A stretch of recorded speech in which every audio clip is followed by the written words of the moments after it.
Bonjour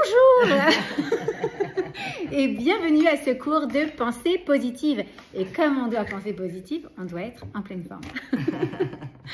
Ok, alors on reprend en fait. On a commencé ce cours après Sukkot. Mais d'abord après Sukkot, on a fait quelques petits trucs. En fait, après les vacances d'été, on a commencé à étudier sur Elul. Ensuite sur Rosh Hashanah, Kippour, Sukkot. Après Sukkot, on a commencé à faire des trucs sur le Tanya, I don't know why.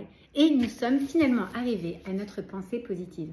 By the way, je reçois les livres cette semaine, si Dieu veut. Donc, la semaine prochaine, chacun aura son livre. Ah, génial. Et comment est-ce que ça se passe? C'est pas un cours, c'est pas une lecture, comme on dit en anglais. C'est pas comme une conférence. C'est interactif. Donc, jump in, tu peux parler, machin. Chacun va lire. D'où les lunettes. Et en fait, l'idée, c'est de partager, bien évidemment, d'apprendre ensemble l'essentiel et la base de ce qu'est la pensée positive. Donc, si jamais tu veux revoir les premiers cours, je crois qu'on est au cours numéro 5, un truc comme ça, tu peux les voir, ils sont sur la YouTube channel, et toi aussi, tu peux les voir. Mais là, aujourd'hui, on va continuer notre étude. Et on en était à mesure pour mesure, donc ah non, on en était après. Ok, super. Donc, avant ça, on a, même si Morgane n'est pas encore là, on a toujours notre petit Télim, et on va dédier ce cours Leilui Nishmat, le papa de David Pérez, Shlomo Ben Frecha, que Akadosh Baruch Hu élève son âme, Bezrat Hashem, et qu'il aide ses enfants et toute la famille, Bezrat Hashem, dans cette dure épreuve. Voilà. Et également pour l'élévation de l'âme de la rabbinite Ben Chetrit, dont le Rav Ben Chetrit vient cette semaine justement. Alors voilà, l'élévation de l'âme de grandes personnes qui sont parties récemment. Ok, donc on va également dédier ce cours et cet élim les Refouach Shelema, Laurence Aviva bat Sarah, Caroline Yehudit bat Joël Eliane Sima, Yosef Ishai ben Daniel Myriam, et Raphaël Chaim Meir ben Sima Racha, et Eleni Orna bat Ren Chana, et tous les autres qui ont besoin d'une Refouach Shelema. Et la protection de nos soldats, et la victoire de tout en Israël, Bezrat Hashem, et Bezrat Hashem, une grande force pour nos otages, et qu'ils puissent sortir vivants, en bonne santé, dès aujourd'hui, Bezrat Hashem. Ashrei Aish Asher Lo Alar Ba'atzat Reshaim, Uvderer Chataim Lo Amad, Uvmoshav Letzim Lo Yashav, Ki Im Betorat Adonai Chefzo, Uvtorato Yehege Yomam Valayla, Vehaya Kaet Shatul Al Palgemaim, Asher Piayo Iten Berito Verale Lo Ibol, Vechol Asher Yarase Yatzliach. Lochen הרשעים כי אם כמוס אשר תדפנו רוח, על כן לא יקומו רשעים במשפט, וחטאים בעד הצדיקים, כי יודע אדוני דרך צדיקים, ודרך רשעים תאבד. Ok, alors, on reprend notre étude, et on était dans la pensée positive, on en était à la Emouna et à la volonté. La Emouna, la foi, ok, même si c'est très réducteur, on a vu que la Emouna c'est beaucoup plus que la foi, et la volonté, le Ratson, ok. Et maintenant, on va parler, je me trompe pas, hein, c'est bien ça, oui. On va parler intervention humaine ou intervention divine. Alors, qu'est-ce qui veut commencer à lire? C'est le mec, tu veux? Vas-y, je vais imprimer mes livres. Ah bah ouais. Je tourne? Oui, bien sûr. Intervention humaine ou divine. Nos sages affirment cependant explicitement, Berachot 33b, tout est entre les mains du ciel. Cette affirmation soulève alors la question suivante. Si Hachem dirige tous les événements de ce monde, quelle est notre part d'action possible pour modifier, influencer ou résoudre des difficultés? La Gemara, Choulin 7b, renforce cette affirmation précitée avec l'adage suivant. Un homme ne bouge pas le petit doigt sans que le ciel ne l'ait décidé. Hachem dirige tout ce qui se passe dans le monde et l'homme est incapable de bouger son petit doigt, à moins que cela n'ait été décidé auparavant, en haut. Alors comment peut-on donc espérer changer un décret divin? Le Rav Nissim répond. Dans son livre Drachot, Haran des Rouges 10, il est écrit dans le verset de Devarim, Tu dois te souvenir que c'est Hachem qui t'a donné le moyen d'arriver à cette prospérité. Il en résulte que tout provient de la providence divine. Hachem veille et pourvoit à tout du haut des cieux, et ce ne sont ni nos efforts ni notre travail qui nous procurent en réalité notre subsistance. Nous devons donc avoir la conscience d'Hachem et de son omniprésence à chaque instant de notre vie. Par ailleurs, le verset cité précédemment indique également qu'Hachem permet à l'homme d'agir en toute liberté, grâce aux potentialités, aux moyens d'action, aux capacités physiques et spirituelles qu'il lui a octroyées. L'homme jouit donc du libre arbitre et du pouvoir de l'utiliser à bon escient afin de progresser et de réussir. En outre, Hachem, qui nous a donné la vie ici-bas, nous donne aussi sans cesse des épreuves et des objectifs à atteindre ainsi que les moyens d'y parvenir. Il nous a montré la bonne voie pour réussir dans ce monde et accomplir la mission pour laquelle nous sommes nés. Ainsi, notre rôle est de choisir d'utiliser les outils qu'il a mis à notre disposition et non pas de rester passif en pensant que tout est entre les mains du ciel et en déclinant ainsi toute responsabilité sur nos actions et notre destinée. Mais ne sois pas désolée, on vient de commencer. Tu vas bien? Je peux rester trop longtemps. T'en fais pas. Ma fille elle est malade. Ah ouais. J'ai tellement laissé là. Tu veux y aller direct? Non, c'est sûr. Je voulais venir un petit peu. Ok, ça va? Je leur ai dit, je m'en vais. Ok, d'accord, parfait. Tout va bien? Qu'est-ce que Petit cœur. Ok. Alors, ça tombe bien, Minashamim, qu'on parle de ça aujourd'hui, parce que justement, dans la paracha de la semaine, on parle dans Sevayechi, mais là, en fait, on est en train de clôturer toute l'histoire de Yosef et ses frères. Ok? Et justement, est-ce qu'on dit intervention humaine, intervention divine? Lequel est le plus important? Est-ce que c'est Hachem qui décide de tout? Est-ce que nous, on a une action? Est-ce que ce qu'on fait, c'est ce que Hachem y voulait ou pas? D'accord? Ben, justement, on a la réponse dans la paracha de la semaine passée. Qu'est-ce qui se passe dans la paracha de la semaine passée? Les frères de Yosef se révèlent, enfin, Yosef se révèle à ses frères, d'accord? Ses frères, je vous rappelle qu'ils ont vendu Yosef. D'abord, ils voulaient le laisser pour mort. Ensuite, ils l'ont vendu à des Ishmaélites, d'accord? Qui ont fait que Yosef s'est retrouvé esclave, vendu en esclave à Potiphar, qui était un des ministres gouvernants de Pharaon. De là, il se fait agresser, entre guillemets, par Madame de Potiphar, d'accord, qui le jette en prison, ok? Donc, il se retrouve en prison. En prison, il va rester là-bas pas mal de temps. On imagine que les prisons de l'Égypte, de Yarastra, ça ne devait pas être la grande fiesta, d'accord? C'était pas télé et petit plateau repas, ça devait être vraiment misérable. Et dans cette obscurité la plus profonde, qu'est-ce qui se passe? Eh bien, il va justement utiliser un talent qu'Hachem lui a donné. On va voir donc que ça nous réfère à ce que dit la rabbinite Yosef ici, quand elle nous dit qu'on doit prendre justement les outils qu'Hachem nous a donnés pour intervenir. Et qu'est-ce qu'il va faire? Il va intervenir, il va aller interpréter les rêves de deux personnes qui travaillaient pour Pharaon et qui ont été enfermées, d'accord, eux aussi emprisonnés. Grâce à ça, ces personnes-là vont sortir, vont parler à Pharaon qui cherche justement quelqu'un pour interpréter ses rêves de ce Yosef, ce Ivri, ce Hébreu, d'accord, cet Hébreu qui est en prison. Et du coup, Pharaon va lui demander de venir interpréter ses rêves. C'est l'histoire des 7 vaches maigres et qui mangent les 7 vaches grasses, d'accord? Et que fait à ce moment-là Yosef? De nouveau, il utilise ses capacités intellectuelles, ses capacités également d'interprétation des rêves. Pour faire quoi?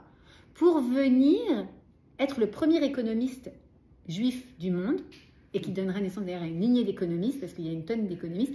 Je disais la dernière fois, petit aparté, que parmi les prix Nobel d'économie, il y a 80% de juifs. C'est fou, par rapport à 2% de la population. 0,2% de la population. Oui, 0,2% de la population, c'est ouf. Ok, donc c'est ça, un petit aparté. Mais pourquoi c'est tellement intéressant? Bienvenue.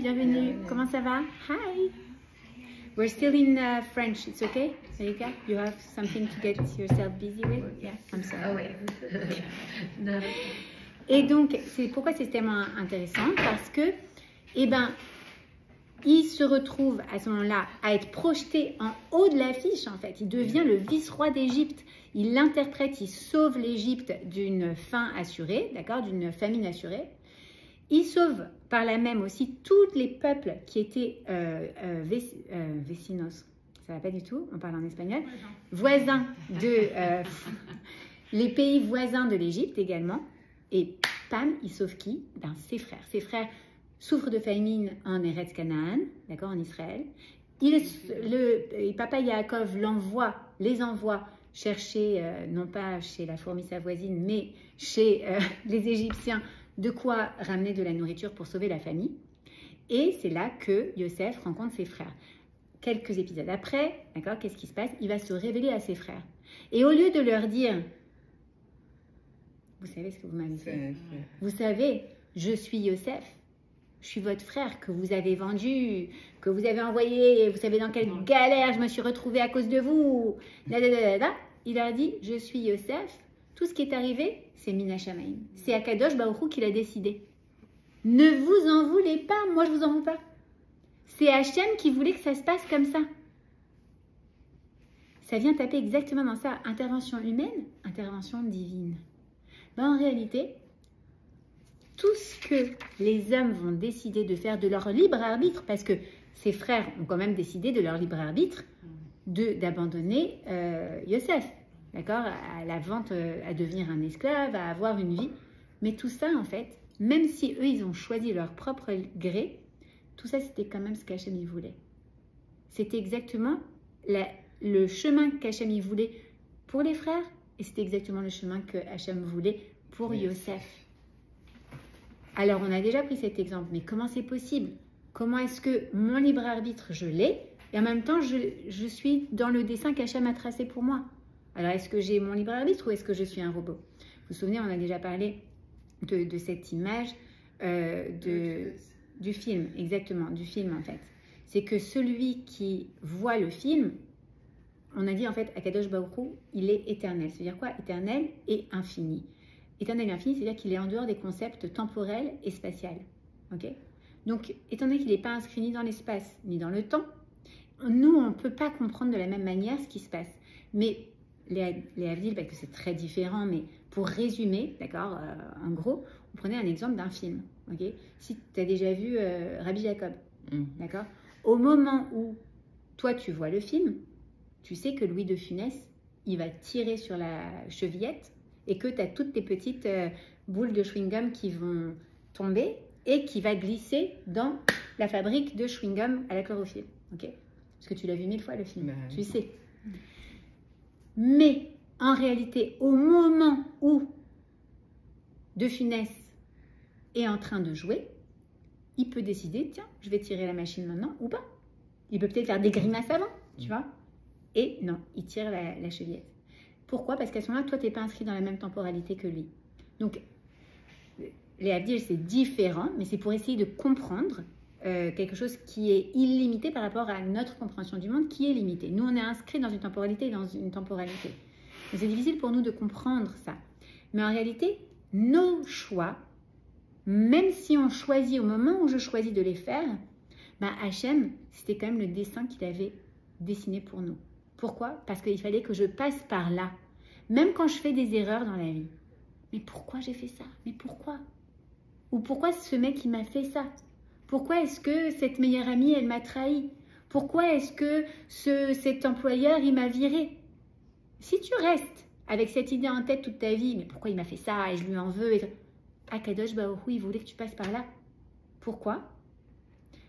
Parce que face à cette épreuve, tu allais développer, tu allais comprendre qu'en toi, tu avais les ressources. Jamais quelqu'un jamais Paro se serait intéressé à la capacité d'interprétation des rêves de Yosef si jamais il n'avait pas été en prison. Et comment il aurait été en prison s'il ne s'était pas fait harassed par Madame de Potiphar? Comment il aurait été chez Potiphar s'il n'avait pas été vendu en tant qu'esclave? Akadosh Baruch Hu, il avait prévu tout ça pour qu'il devienne le vice-roi d'Égypte et pour qu'il sauve les enfants d'Israël de la famine. Tout ça pour ça. Et qu'aussi, il termine la promesse qu'il avait faite à Abraham, que ses enfants descendront en Égypte et qu'ils seront rendus esclaves, mais pas dans cette paracha, dans la prochaine série, saison numéro 2, Shemot, la semaine prochaine. Ok? Donc, qu'est-ce que ça veut dire? Ça veut dire que oui, a priori, on a le libre arbitre et nous avons le libre arbitre. Au moment où je décide d'appuyer sur ce bouton, je le décide. Je peux décider de ne pas appuyer sur le bouton. Et j'en ai des conséquences individuellement. C'est-à-dire que, par exemple, tu peux dire, ah oui, alors quoi? Alors ça veut dire qu'un assassin qui a assassiné quelqu'un, bah, il n'est pas responsable, c'est ce qu'Hachem il voulait pour lui. Non, lui, il est responsable d'avoir choisi ça.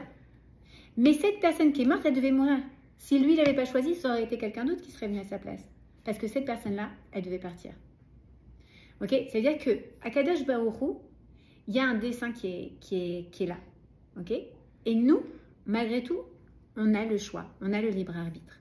Mais il n'y a pas une feuille qui bouge sur terre, dans un arbre, sans qu'Hachem l'ait voulu. Tout est la volonté d'Hachem. Même cette mèche de cheveux tordue, même ce truc, tout est la volonté d'Hachem. Tout. Il n'y a pas une petite chose qui n'est pas régie par la volonté d'Akadosh Baruch Hu. C'est dur. Ce matin, j'ai ma petite Sarah Simcha qui m'a demandé, est-ce que tu as eu des nouvelles? La rabbinite, elle est tombée, la rabbinite Pinto, et elle s'est cassé le bras. Ah mince. Ouais, Refoua chez les mains d'ailleurs pour Viviane Bat Mama. Et Sarah Simcha me demandait, tu as eu des nouvelles de la rabbinite? Alors je dis, j'ai vu hier, bon je ne l'ai pas dit parce que ça lui a fait de la peine, mais j'ai vu hier Ephraim qui m'a dit, ok, voilà, dans quel état elle est. Et il m'a dit, maman, mais je ne comprends pas, pourquoi Hachem il lui a fait ça? C'est une sadéquette. Et j'ai dit, oui, c'est une sadéquette. Il me dit, mais pourquoi est-ce qu'elle a fallu qu'elle tombe? Je ne suis pas dans les plans d'Akadosh Baruch Hu, je ne sais pas. Mais même ça, c'était pour une raison. Va savoir pourquoi. On ne sait pas. Mais il fallait qu'on passe par là. Un échec, une claque dans la figure parfois, physique ou pas physique, émotionnelle. On se dit, mais pourquoi? Pourquoi je passais par là? Ne demande pas pourquoi. Dis-toi, qu'est-ce qu'Hachem il attend de moi finalement dans cette situation? Il m'a placé dans cette situation, Mina Shemaim. C'est parce qu'il le voulait. Parce que dans cette situation, je vais révéler quelque chose que je n'aurais pas pu révéler autrement. Je vais faire quelque chose que je n'aurais pas pu faire autrement. Une fois, je me suis retrouvée bloquée à Nassau. Vous me direz, aux Bahamas. Il y a pire. Oui. D'accord, bien évidemment. J'étais partie en vacances de Yeshiva Break avec toute ma famille à Atlantis, super sympa, avec Kosherica, un truc de ouf. Mais du coup, on n'avait pas vraiment de nourriture et tout ça, mais j'avais quand même pris quelques sandwichs, quelques petites choses. J'avais bourré ma sacoche pour revenir à Miami parce que je me dis, même si c'est à 45 minutes de voyage, tu pars avec 3 enfants, ils étaient tout petits. Je me suis dit, tu sais, il vaut mieux avoir quelque chose à manger dans la mallette. Et même, j'avais ramené des snacks de Miami. Mon mari me disait toujours, mais pourquoi tu ramènes toujours tellement de ça? Je dis, écoute, une mère juive, elle ne peut pas voyager sans nourriture. C'est pas possible. On va dans un programme, on paye un programme, il y aura à manger, ne t'en fais pas. Okay, et malgré tout, bon, tu t'excites sur toute la nourriture qu'il faut que tu amènes quand même. Et je venais de faire un nouveau passeport. Et donc, je n'avais pas fait attention, j'avais pris que mon nouveau passeport. Je n'avais pas le visa sur ce passeport. Et donc, mon mari et mes 3 garçons prennent l'avion. Mes enfants en pleurent. Maman, nous te laissons là. Oh là là, c'est horrible. Mais pourquoi Hachem il fait que tu ne peux pas rentrer avec nous? Et moi, dans ma tête, je me suis dit, écoute, c'est très simple. Si Hachem il fait que tu ne peux pas rentrer avec vous, c'est pour une bonne raison.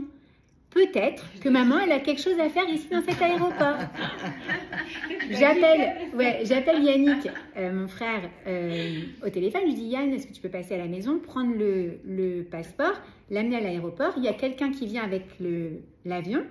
Ils vont me le donner, parce que grâce à Dieu, c'est vraiment pas loin. Donc, je repartirai avec le prochain dans 5 heures, ou je ne sais pas combien de temps après. Et bon, je me dis, ok, allez, cool. Après une semaine de vacances avec des petits-enfants, tu es quand même très contente d'avoir 3, 4, 5 heures avec un bon livre, des bambas, assise comme ça, avec des sandwichs. Je ne savais pas ce que j'allais faire de tous ces sandwichs que j'avais, mais je me suis dit, je les garde, on ne sait jamais. Parce que je me suis dit, si jamais je dois rester une nuit ou quoi, au moins j'aurai de la nourriture cachée à manger. Je m'assois comme ça, je commence à feuilleter mon livre, et d'un seul coup, j'entends un « Mais c'est pas possible! Mais c'est quoi cette compagnie ?» en français. Ah ouais. Je dis, je vais faire mon livre. Et j'écoute. Et je vois un monsieur qui commence à s'énerver contre un mec, mais en français, à lui dire des mots, 3 mots en anglais à droite et à gauche, en lui disant, mais on a réservé, mais c'est pas possible. Comment vous pouvez surbooker vos vols? C'est pas possible, je sais pas trop quoi. Et bref, sa femme enceinte jusque-là, Jusqu'aux dents. qui vient, qui s'assoit en pleurs, juste à côté de qui? De moi. Et donc, je la vois, elle commence à pleurer. Son mari qui se fait, t'en fais pas chérie, j'y vais, tu vas voir ce que je vais leur faire. Enfin, voilà. Et elle pleure, et elle pleure. Et à un moment, je me dis, bon, Je devrais vraiment nous faire un one-man show un jour. T'es trop sympa. Et donc, je lui dis, excusez-moi, ça va? Elle me regarde, elle fait, non. Alors, je dis, mais qu'est-ce qui se passe? Elle m'a dit, non, parce que tu comprends. Enfin, vous comprenez, on devait partir direct. On devait partir direct. Le vol est surbooké. On doit passer par je ne sais quel autre truc. Je suis enceinte jusque-là. Ça ne se voyait pas. Et je dois bientôt accoucher. On mange strictement cachère. Ah, les sandwichs. C'était pour ça. Et je n'ai rien à manger. Et je ne peux pas tenir pendant 16 ou 20 heures sans avoir rien à manger. C'est pas possible. Alors mon mari il est énervé parce qu'ils ne veulent pas nous mettre les plateaux cachères sur les autres connexions, puisqu'on n'avait pas réservé à l'avance les autres connexions. Et là, je lui dis, Ne bougez pas. ne bougez pas. Je zip ma valise, j'ouvre ma valise et là, Voilà, tadam, les sandwichs. Alors, vous préférez quoi? Thon, avocat, saumon, mozzarella, machin, les bambas, les trucs. Elle me fait, ah, incroyable. Cette fille, je vous la cite, elle s'appelle Julie Krief. Elle est maquilleuse à la base à Paris. C'est Ok. pas vrai, c'est elle. Je la connais pas du tout parce que je n'ai pas Instagram ni rien du tout à l'époque. Et c'était il y a vraiment longtemps. Je sais même pas si elle non plus, elle était sur Instagram ou pas. Je sais pas si ça existait ou quoi. Mais elle me dit, oh là là, mais merci beaucoup, vraiment, machin. Et sa déquête, elle part, elle accouche sûrement à Paris, je sais pas trop quoi. On s'est échangé quelques messages. Après, elle m'a dit, regarde ce que je fais, machin. Bon, après, on s'est perdu de vue. Mais je sais que cette fille, elle a fait une teshuva immense. Elle inspire beaucoup de femmes à son tour. Et je me dis, mais j'ai eu le zérout de donner à manger à cette fille. Et donc, à ce moment-là, je lui donne à manger. Et la dame des passeports, enfin non, de la compagnie aérienne, vient me voir et me dit, bon, on vient de recevoir votre passeport avec l'avion qui arrive, vous pouvez prendre le prochain vol. Je dis, très bien, merci. Mission accomplie, on rentre. Et quand je suis arrivée à la maison, j'ai dit aux enfants, ben voilà, Hachem, il avait besoin que je reste assise à l'aéroport pendant un moment parce qu'il y avait une tzadékette qui avait besoin de manger cachère. Et elle n'aurait pas pu manger cachère sinon. Donc, ben, j'ai pris un autre vol. Et les garçons, pour eux, c'était, ah bah ok, super. Mais si je m'étais morfondu, chocolat fondu, mais morfondu. Ok, si je m'étais morfondu et que j'avais dit, ah là là, et que je m'étais refermée dans ma coquille, peut-être que j'aurais même pas vu la fille qui pleurait. Mais comme j'étais à me dire, Hachem, tu m'as mis là, qu'est-ce que je vais faire? C'est quoi ma mission? Vas-y, envoie-moi, c'est quoi? C'est qui? Et que j'ai vu cette fille, j'ai dit, alors toi, ma cocotte, mais je suis là pour toi. Et ben voilà, c'est arrivé. Et du coup, on s'ouvre. Au lieu de se dire, mais pourquoi? Et on se morfond tout court. Et on se referme, et ci et ça. Qu'est-ce qu'on fait? Non. On s'ouvre, on dit Hachem, tu m'as mis dans cette situation, ou tu m'as mis dans cette galère, ou tu m'as mis avec une, je sais pas, même, un pneu crevé sur le bord de la route. C'est qu'il y a quelque chose à faire sur cette route. C'est qu'Hachem, il a besoin qu'à ce moment-là, tu es sur cette route, parce qu'il y a quelqu'un qui va avoir besoin de toi. Voilà. Il a besoin de toi. Moi, j'en ai une à Nassau aussi, pas mal. Vas-y, je peux te tourner? Je pensais à toi, ça te change à mettre. Donc je ne sais pas si tout le monde connaît Nassau, mais il y a le Grand Hayat. Non, c'est le Bahamar, pardon. Et il y a un restaurant cachère, le Cinco, dedans. C'est le seul restaurant cachère de l'île. Et le Shabbat, donc il faut réserver à l'avance sur Internet. Donc on a l'habitude, on réserve le Shabbat. On est avec mon beau-frère, qui est lui aussi, chacun réservé de son côté. Vendredi soir arrive, on descend, on donne notre nom, pas de réservation. Oui. Maintenant, on est 7 personnes, donc c'est compliqué. Et là, je commence à paniquer. Et parce qu'ils nous disent, bah, écoutez, de toute façon, ça sert à rien. Il y a le nombre de repas qui ont été réservés, il n'y en a pas un de plus, pas un de moins. Donc là, je me dis, ben, comment on va faire Shabbat? Donc je commence un peu à être un petit peu triste, mais bon, mon beau-frère est à côté, il a sa table avec ses enfants, il me dit bon, allez viens, venez, on va faire le kidouche et on va commencer. Ok, donc là, je vois que tout le monde est un peu dépité, mais bon, je me dis bon, allez, on va essayer de positiver et une solution va arriver. Donc on fait le kidouche, on fait Netilat, les enfants, bon, il y a des repas, ils partagent les repas, on commence avec les enfants et après on se dit bon, ok, non, je sais pas comment on va faire. Et donc Warren me dit, mon mari me dit, regarde, les filles ont mangé, viens, je les emmène au Kids Club, le temps comme ça, on va profiter tranquille. Ok.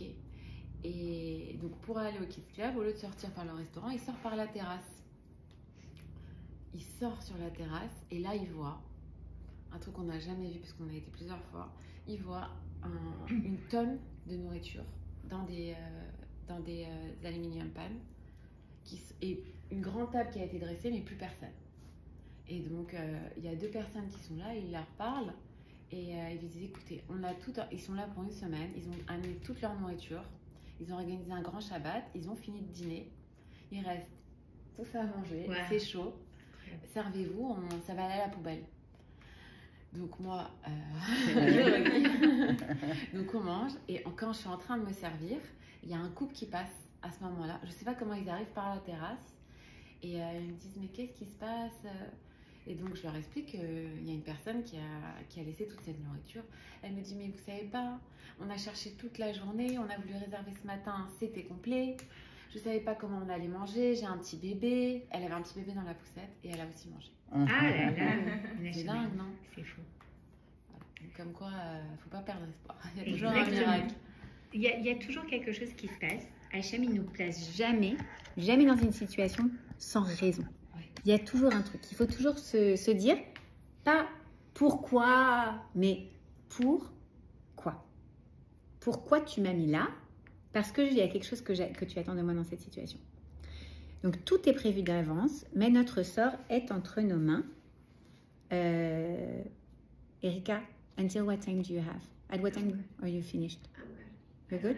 Can we do 5 more minutes? No problem. And then we'll switch to English. Okay, amazing. Qu'est-ce qu'il veut dire? On est à tout est entre nos mains, mais à gauche, tout est à prévu droite. d'avance. Ah oui, pardon. Tout est prévu d'avance, mais notre sort est entre nos mains. Où se trouve donc la limite entre les décrets irrévocables du ciel et le libre arbitre de chacun de nous s'exprimant tout au long de notre vie? Hachem nous a donné la possibilité de penser librement. Ce sont nos pensées qui déterminent nos choix entre le bien et le mal. Réfléchissons par exemple à un individu qui pense accomplir une mitzvah comme celle de visiter un malade. Il se rend à l'hôpital afin d'accomplir cette mitzvah, mais pour une raison ou une autre, il ne peut pas y entrer. Dans un tel cas, Hachem tient compte de ses bonnes intentions et de son désir d'accomplir la mitzvah, comme s'il l'avait effectivement mené à bien. Nos sages expliquent qu'Hachem considère une bonne intention comme un acte concret. Bien que la personne n'ait pas achevé la mitzvah, puisqu'elle n'a pas réussi à rendre visite au malade, Hachem considère néanmoins qu'elle l'a accomplie et la récompense en conséquence. Il en est ainsi pour toutes nos intentions de faire le bien. Lorsqu'une personne décide d'aller donner une pièce à un pauvre qui a pour habitude de se tenir au coin d'une certaine rue, s'il ne s'y trouve pas cette fois-ci, Hachem la récompense quand même, non pas pour avoir accompli la mitzvah, puisque ce n'est pas le cas, mais pour sa volonté d'avoir voulu l'accomplir. La Gemara affirme le précepte suivant. Si une personne a souhaité accomplir une mitzvah, mais que sa volonté n'a pas abouti pour une raison ou pour une autre, la Torah considère son intention comme si elle s'était concrétisée. Par contre, lorsqu'une personne a de mauvaises intentions, qu'elle ne traduit pas en actes, Hachem, dans sa miséricorde, ne considère pas qu'elle a fauté. Nous avons le contrôle sur nos pensées et notre volonté. Tant que nous avons l'intention de faire du bien, nous influons positivement sur notre vie et nous en serons même récompensés dans le monde futur. Les événements de notre vie quotidienne ne dépendent quant à eux que d'Hachem. Ils sont entre les mains du ciel. Notre libre arbitre s'exprime donc par la pensée, dans la volonté positive. Magnifique. Qu'est-ce que ça écho chez vous? C'est joli. Ça te fait penser à quelque chose? Non, c'est sûr que c'est toujours intéressant d'entendre ça, mais moi la question que je me pose, c'est quand les épreuves sont difficiles, c'est plus compliqué à intégrer comme concept que tout est pour le bien et qu'il y a quelque chose de positif qui va sortir. C'est sûr, c'est sûr. c'est certain. Et j'écoutais ce matin un Rabbi Breitovitz, je ne sais pas si vous connaissez. C'est un grand rave, merveilleux. Vraiment, c'est incroyable. Il parlait sur Inspiration for the Nation, c'est un podcast de la chaîne Lechaim, Living Lechaim. Et il disait, voilà, quand l'intervieweur lui disait, le podcasteur lui disait, ouais, mais qu'est-ce que vous répondez, par exemple, à des gens qui viennent et qui vous disent, ben voilà, moi, je suis gay et je ne peux pas me marier religieusement alors que je suis connectée à Hachem. Mais c'est horrible, en fait, de se dire, pourquoi moi, je souffre de ne pas pouvoir me marier avec l'homme que j'aime, alors que c'est un homme, d'accord? Ou avec la femme que j'aime, si c'est une femme. Et Rabbi Breitovitz, il disait, ben, il faut leur montrer de la compassion. Alariquement, il n'y a pas. Il n'y a pas de chemin, il n'y a pas d'opportunité, il n'y a pas d'ouverture possible. Qu'est-ce que tu veux que je te dise? Un homme ne peut pas se marier avec une femme. Un homme ne peut pas se marier avec un autre homme. C'est pas possible. Alariquement, c'est pas permis. Mais ça n'empêche que cette personne-là, elle souffre. Quand il y a une épreuve, on ne peut pas dire « Ah, ça va, t'as perdu, machin. À Kol et Tova. » Ben non. Et si vous n'avez pas écouté, écoutez Joseph Smadja sur Torah Box. Look it up. Il a perdu son fils Nathan Chai l'année dernière. C'est lui. Et le jour des Shloshim, il parle. Et ça a été enregistré par Torah Box et ils l'ont diffusé là, il n'y a pas très longtemps justement pour l'année de Nathan Chai. C'est impressionnant. Impressionnant. Alors on ne peut pas dire Hakol et Tova. Même ça, c'est pour le bien. Oui. C'est très dur. Tu parles à des parents qui ont perdu leur fils. Comment tu peux sortir un truc pareil? Mais ces personnes-là qui ont un bitachon au-delà de tout ce qui peut exister, ils pensent que c'était le chemin de l'âme de leur fils. Et qu'à travers ce chemin, cette âme, elle a illuminé des montagnes. Il y a à peu près 1 mois et demi, je donnais un cours à Aventura chez une amie de Ren Hana, la maman de Eleni Orna, qui s'est noyée donc il y a 1 an et demi. D'accord? Et elle disait, je remercie Hachem que ma fille se soit noyée. Comment est-ce qu'on peut dire un truc pareil? Personne ne peut le dire à part elle. Pourquoi? Parce qu'elle dit, à travers ça, nos vies et la vie de milliers de personnes ont changé. Le fait, elle a dit, je remercie ça et je sais, j'ai confiance en Hachem qu'elle va revenir, qu'elle va être bien parce que c'est pas normal. Il n'y a rien de normal dans tout ce qui se passe. Elle dit, je remercie pas que ma fille soit dans cet état-là. Elle dit, je remercie que ce Nisayon nous ait réveillés. Elle dit, j'étais une personne, elle disait, elle était une personne très matérialistique et très insatisfaite. Elle se plaignait beaucoup de tout. Elle a dit, moi je vivais en Israël, mon mari pour son travail on a dû bouger ici. Je faisais toute la journée, je regardais ce qui n'allait pas dans ma vie. Ça me saoule et pourquoi on est là et pourquoi ci et pourquoi ça et j'aime pas ci et j'aime pas ça et tatati et tatata. Et même chez moi, elle disait, et même chez elle, elle voulait tout changer, qu'elle ne s'appréciait pas, qu'elle ci, que ça. Elle a dit à partir du moment où ça s'est arrivé, elle a dit mais je me suis rendu compte, elle s'est rendue compte qu'en fait elle avait un mari extraordinaire, une communauté incroyable, une communauté qui tous les soirs allait prier, combien? 300, 400 personnes sur le parking de l'hôpital. Ils ont eu à manger tous les jours, des gens qui venaient. Elle a dit, elle a raconté des gens du monde entier qui ont fait teshuva pour sa fille. Elle dit des non-juifs en Chine et je sais plus où, qui lui envoient des messages. Je fais des actions de bonté pour le mérite de votre bébé. Elle dit, mais ma fille, c'est une âme, sa fille, c'est une âme immense. Il y a des âmes immenses qui viennent apporter de la lumière parce qu'elles deviennent la Rebbetzin Kanievski, la Rebbetzin Yemima Mizrahi. Okay. Et puis, tu as des âmes dans le corps d'une petite fille de 2 ans, même pas, qui vont faire teshuva à des milliers, des centaines de milliers de personnes. Comment? À travers cette épreuve. Il fallait. Hachem a fait qu'il y ait eu ce drame, mais à travers ce drame, elle te dit, c'est dans ce drame que la lumière a jailli. By the way, je fais un teasing de la pub pour le cours de ce soir, auquel vous ne pouvez pas venir parce que c'est plein, mais si vous avez l'occasion de regarder le cours en replay, c'est justement Illuminating Darkness. C'est l'obscurité lumineuse. Comment est-ce qu'en fait, à travers l'obscurité, on découvre la lumière dans nos vies? Donc, c'est vraiment, malheureusement, comme ça que ça se dévoile. Quand tout va bien, va bien, on ne va pas chercher Hachem. De la même manière que quand tout ne va pas bien. Il faut être honnête avec soi-même. Oui, ça c'est le... Les amis, on se revoit la semaine prochaine et nous, on continue avec un cours de Emouna.